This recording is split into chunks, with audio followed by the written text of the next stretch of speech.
بابری مسجد دوستوں، یہ وہ نام ہے جو آج پتہ نہیں ذہن سے اتر نہیں رہا، جو بار بار زبان سے ادا ہو رہا ہے اور بڑی تکلیف ہو رہی ہے۔ اور اس تکلیف، اس رنج، اس غم کی وجہ میں آپ کو بتانا چاہوں جب میں نے ایک نیوز پڑھی آج، اور وہ نیوز کیا ہے؟ وہ نیوز یہ ہے کہ بابری مسجد کی جگہ پر رام مندر کی تعمیر شروع کر دی گئی تھی، اور وہ تعمیر اپنے آخری مراحل میں ہے، اور دسمبر میں اس کا گراؤنڈ فلور مکمل ہونے کو ہے، اور جنوری کے اندر وہاں پر رام کی مورتی یا رام کا بت وہاں پہ ٹرانسفر کیا جائے گا، اور جنوری میں وہاں پہ دعا کی جائے گی، اور دعا میں نریندر مودی شامل ہوگا، اور وہ وہاں پر موجود ہوگا، اور بڑا فخر کرے گا کہ اس نے اپنا کیا ہوا وعدہ پورا کر دیا۔ اب شاید نئی نسل اتنی زیادہ آگاہ نہ ہو، تو میں بابری مسجد کا چھوٹا سا ایک بریفلی میں آپ کو ایک انٹروڈکشن دے دوں کہ بابری مسجد وہ مسجد ہے جو 1528 میں یعنی مغلیہ دور میں بابر بادشاہ نے تعمیر کروائی تھی، 1528، اور سینکڑوں سال بعد یہ اب کہاں پر تعمیر کی گئی تھی؟ انڈین ریاست اتر پردیش کے ایک شہر ایودھیا میں بابری مسجد تعمیر کی گئی تھی، اور اس کے سینکڑوں سال بعد 1992 میں 1992 میں ان پاگل جنونی اور انتہا پسند ہندوؤں نے، جن کو لیڈ کر رہی تھی بی جے پی اور آر ایس ایس، اور بی جے پی کیا ہے؟ ایل کے اڈوانی کون ہے؟ یہ نریندر مودی کون ہے؟ یہی لوگ اس کو لیڈ کر رہے تھے، اور الیکشن میں بھی ان کا یہ سلوگن تھا کہ یہ جہاں پر بابری مسجد تعمیر کی گئی ہے، یہ یہاں رام کی جائے پیدائش ہے، رام کی جنم بھومی ہے، اور یہاں پر پہلے مندر موجود تھا جو گرا کر بابری مسجد بنائی گئی۔ سینکڑوں سال بعد ایک جھوٹا اور کنکاکٹڈ اور ایک ٹیلرڈ کلیم لے کر کے وہ آگے آ گئے، اور انہوں نے قانونی پروسیس اور عدالتوں کو بخوبی استعمال کیا، لیکن مسلمان بیچارے ایک لمبی لیگل بیٹل لڑتے رہے، اور آخر کار 2019 میں سپریم کورٹ یعنی انڈین سپریم کورٹ نے ہندوؤں کے حق میں فیصلہ سناتے ہوئے کہا کہ یہاں پر رام مندر مطلب بابری مسجد کو چونکہ گرا دیا گیا تھا، اور اب یہ فیصلہ دیا کہ وہاں پر مندر تعمیر کر سکتے ہیں، ہندو مسلمانوں کو ایک علیحدہ پلاٹ الاٹ کر دیا جائے جہاں پر مسلمان اپنی مسجد تعمیر کر سکیں۔ دوستو، یہاں پر قانون کا مذاق اڑایا گیا کہ 1992 میں جب مسجد گرائی گئی تو کس قانون کے تحت گرائی گئی؟ کیا کسی عدالت سے اجازت نامہ اس کو گرانے کا لیا گیا؟ سینکڑوں ہزاروں ہندوؤں نے قانون ہاتھ میں لیا اور مسجد کے اوپر چڑھ دوڑے، حملہ آور ہو گئے اور مسجد کو گرا دیا۔ مجھے آج تک وہ تصویریں، وہ ویڈیوز یاد ہیں کہ ہندو ایک جنون کے عالم میں مسجد کے اوپر حملہ آور ہو گئے، اور اس کے گنبد پر ہتھوڑوں پہ ہتھوڑے برسائے جا رہے ہیں۔ اور بطور مسلمان مجھے وہ یاد آ رہا تھا جب اقبال نے کہا تھا کہ مسجد مرثیہ خواں ہے کہ نمازی نہ رہے، وہ صاحب اوصاف حجازی نہ رہے۔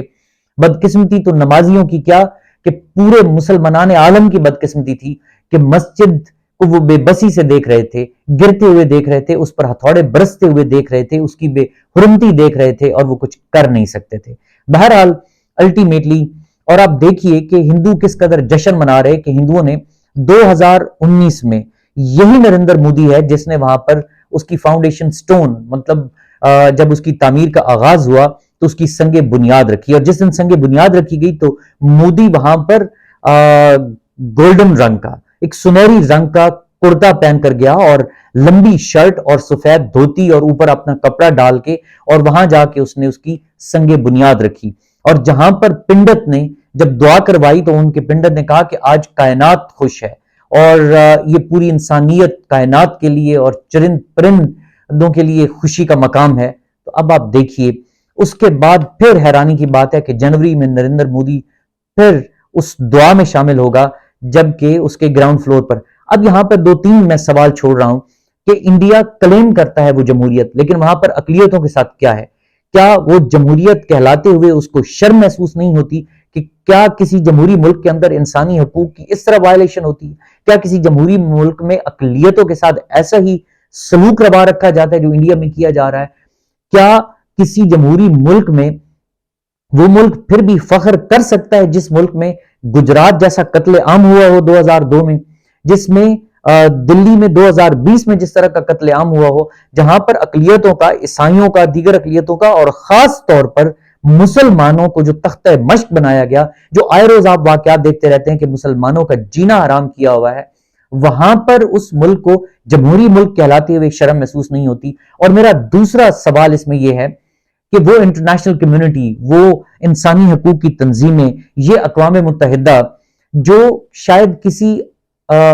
عام ایک عورتوں کے حقوق کے لیے انہوں نے پاکستان میں جو شور و غوغا کیا، اور جو پاکستان میں بے حیائی وہ پھیلانے کی کوشش کرتے ہیں، اور طالبان کے خلاف، میں افغان کے طالبان کی بات کر رہا ہوں، کہ آئے روز وہ جس طرح کا پراپیگنڈا کرتے ہیں، اور مسلمانان عالم کے خلاف وہ جس طرح کا کہ پاکستان میں یہ ہو رہا ہے، فلاں مسلمان ممالک میں، فلاں مسلمان ملک میں انسانی حقوق کی خلاف ورزی ہو رہی ہے، عورتوں کو حقوق نہیں مل رہے، تو یہاں انڈیا میں ان کو سانپ کیوں سونگ گیا؟ وہ کشمیر کے بارے میں نہیں بولتے، وہ اقلیتوں کے حقوق کے بارے میں نہیں بولتے، جو مسلمانوں کا قتل عام کیا جاتا ہے وہ اس کے بارے میں نہیں بولتے۔ اور کشمیر سے مجھے یاد آیا کہ دعاؤں کے لیے یا دعا کے لیے انہوں نے اب اس رام مندر میں بیٹھ کر دعا کرنے کے لیے جو دن انہوں نے مختص کیا، اس میں اب وہ سیلیبریشن یہ بھی کریں گے جو پچھلے سال انہوں نے کشمیر کا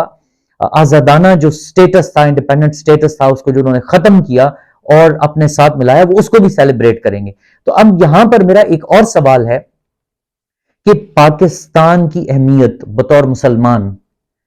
ہمارے دلوں میں ہونی چاہیے، ہمیں بخوبی آگاہ ہونا چاہیے کہ ہمارے بزرگوں نے، ڈاکٹر علامہ محمد اقبال نے پاکستان کا خواب کیوں دیکھا تھا۔ آج ہمیں اس نعمت کا احساس ہی نہیں ہے۔ پاکستان، جب یہ نعرہ لگایا گیا تھا کہ پاکستان کا مطلب کیا، لا الہ الا اللہ، ایک تو مسلمانوں کی ایک انڈیپینڈنٹ سٹیٹ، اور صرف انڈیپینڈنٹ سٹیٹ نہیں بلکہ جو اس ملک کا خواب دیکھنے والے کا جو ویژن تھا، اس میں یہی تھا کہ پوری دنیا کے مسلمان پروٹیکٹڈ فیل کریں، ایک پاورفل ریاست بن کر دنیا کے سامنے پاکستان ہے، پاکستان کا ایک مقام ہو۔ لیکن افسوس کہ پاکستان، ہم بطور قوم ڈی ٹریک ہوئے، ہم بطور قوم گم کردہ راہ ہو گئے، اور ہم اپنی منزل سے بہت دور جا نکلے۔ آج جبکہ کشمیر میں کیا ہو رہا ہے، پاکستان کو تو اپنی معیشت کے لالے پڑے ہوئے، اور جو سیاست میں گند مچا رکھا ہے، اور آج تک ہم یہ فیصلہ نہیں کر سکے کہ آئین پاکستان کی کیا اہمیت ہے، اس پر عمل درآمد کیا ہونا ہے، ہم نے قانون کی حکمرانی اس ملک میں کرنی ہے یا نہیں کرنی، ہم نے باقی مسلمانوں کی حفاظت کیا کرنا تھی، ہم نے انڈیا میں بسنے والے مسلمانوں کا کیا کرنا تھا۔ تو میں یہ کہوں گا کہ ہمیں بہرحال اس کے بارے میں سوچنا پڑے گا۔ لیکن آج یہ خبر پڑھنے کے بعد بطور مسلمان دل تکلیف سے بھرا ہوا ہے، اور اگر میں یہ کہوں کہ چوں میں گویم مسلمانم بلرزم کے دانہ مشکلات لا الارا، شرمندہ ہیں بطور مسلمان، اور تکلیف ہو رہی ہے، اور شاید وہ کہا نا اقبال نے کہ یہ فاقہ کش کے موت سے ڈرتا نہیں ذرہ کہ روح محمد اس کے بدن سے نکال لو۔ پتہ نہیں ہم کیا کر رہے ہیں، کس طرف جا رہے ہیں۔ خدا کے لیے اس ملک کا سوچیں، اس کی ترقی کا سوچیں، اور اسے اس راہ پر گامزن کریں جس کے لیے یہ بنایا گیا تھا۔ پاکستان زندہ باد۔